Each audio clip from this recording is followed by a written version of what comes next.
Halo semuanya, saya Bagus Oki Wijanugroho. Di sini saya akan mempresentasikan paparan kecenderungan menyebarkan dan kemampuan untuk mengenali hoax. Latar belakang dari presentasi ini yaitu karena semakin berkembangnya teknologi informasi dan komunikasi, hoax dengan mudah dapat beredar dengan cepat di masyarakat, khususnya melalui media sosial. Seperti yang telah diketahui, hoax merupakan berita yang tidak terbukti kebenarannya. Fenomena maraknya hoax ini dapat membuat masyarakat resah. Tujuan yang pertama, untuk memenuhi tugas dari mata kuliah literasi data teknologi informasi. Dan yang kedua, untuk memberikan pemaparan mengenai berita bohong atau hoax kepada para penyimak. Manfaat dari adanya presentasi ini yaitu memberi informasi yang mengedukasi kepada para penyimak mengenai hoax, kecenderungan menyebarkan hoax, dan kemampuan untuk mengenali hoax. Pembahasan. Apa itu hoax? Hoax merupakan informasi yang tidak benar, bersifat sesat, dan berbahaya. Mengapa bersifat sesat dan berbahaya? Karena hoax dapat mempengaruhi banyak orang dengan menodai suatu citra dan kredibilitas. Juga mempengaruhi dengan informasi palsu, yang dimana pembaca akan bertindak sesuai dengan isi hoax atau tercuci otak. Paparan hoax. Di sini akan ditampilkan hasil survei dari Kominfo. Kita lanjut. Apakah Anda pernah membaca berita atau informasi tersebut? Yang pertama ada berita penculikan anak. 57,3% orang pernah membaca, dan sisanya yaitu 42,7% tidak pernah. Yang kedua ada bunuh diri gara-gara kelas online. 35,9% pernah membaca, sisanya 64,1% tidak pernah membaca. Yang ketiga ada bawang putih menyembuhkan virus corona. 35,7% pernah membaca, dan sisanya 64,3% tidak pernah membaca. Yang terakhir ada berita radiasi laser termogan, pernah dibaca oleh 29,3% orang, dan sisanya tidak pernah, yaitu 70,7%. Kita lanjut. Keinginan menyebarkan. Apakah Anda akan membagikan berita tersebut jika mendapatkan informasi tersebut? Yang pertama, berita bawang putih menyebarkan virus corona. 15,6% sangat yakin tidak akan menyebarkan, dan 0,8% sangat yakin akan menyebarkan. Yang kedua, berita penculikan anak. 13,8% sangat yakin tidak akan menyebarkan, dan 1,4% sangat yakin tidak akan menyebarkan. Berita ketiga, bunuh diri gara-gara kelas online. 13,5% sangat yakin tidak akan menyebarkan, dan 0,6% sangat yakin akan menyebarkan. Yang terakhir, radiasi laser termogan. 11,2% sangat yakin tidak akan menyebarkan, sisanya 0,7% sangat yakin akan menyebarkan. Identifikasi hoax. Bawang putih menyembuhkan virus corona. 6,8% yakin berita hoax, dan 0,4% sangat yakin berita benar. Bunuh diri gara-gara kelas online. 6,6% sangat yakin berita hoax,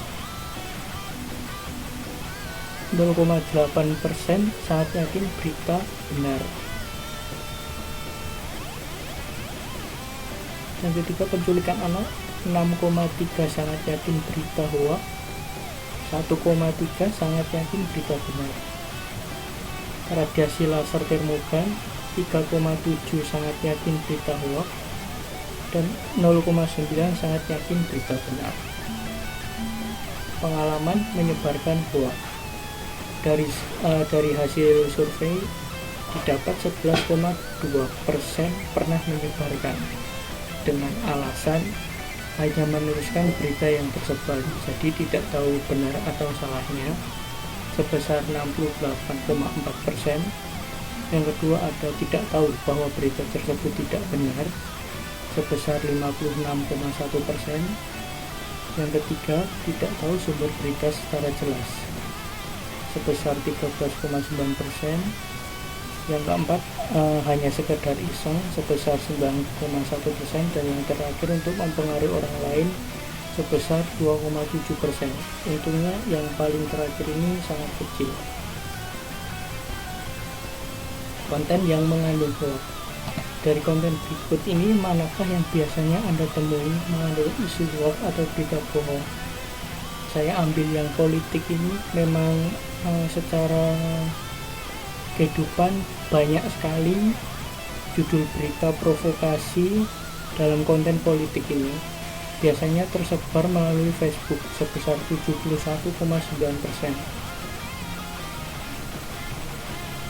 Rujukan informasi. Siapa yang menjadi rujukan untuk mengklarifikasi atau menilai apakah informasi atau berita yang didapatkan merupakan hoax atau tidak? Yang pertama pasti keluarga dan saudara, karena memang keluarga dan saudara itu lingkungan yang paling dekat dengan kita. Yang kedua mencari di internet sebesar 52,4%. Yang ketiga warga lingkungan atau tetangga 28,6%. Yang keempat mencari situs pemerintah 25,1%.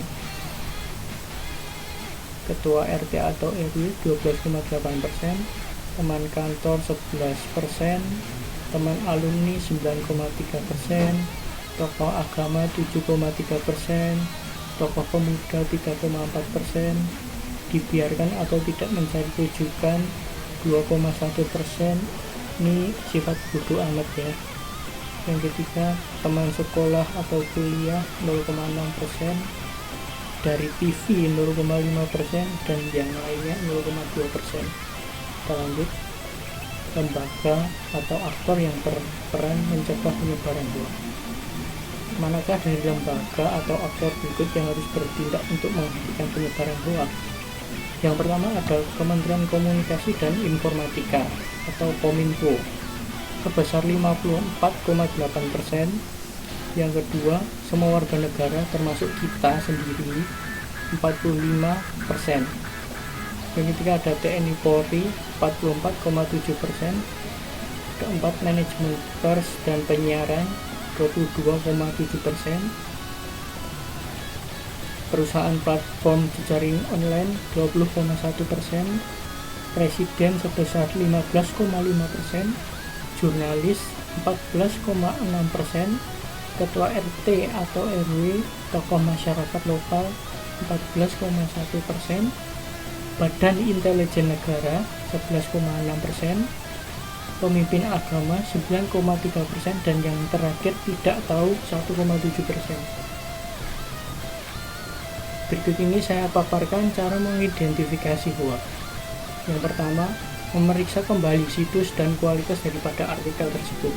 Jika kita mendapat berita, kita harus memeriksa situs itu berkualitas atau tidak, atau hanya istilahnya situs ecek-ecek lah. Yang kedua, memanfaat Google Lens. Apabila hoax berbentuk gambar, kita dapat memanfaatkan aplikasi Google Lens. Yang ketiga, hati-hati dengan judul berita yang provokatif. Judul berita yang provokatif ini biasanya terdapat pada konten-konten yang bersifat politik.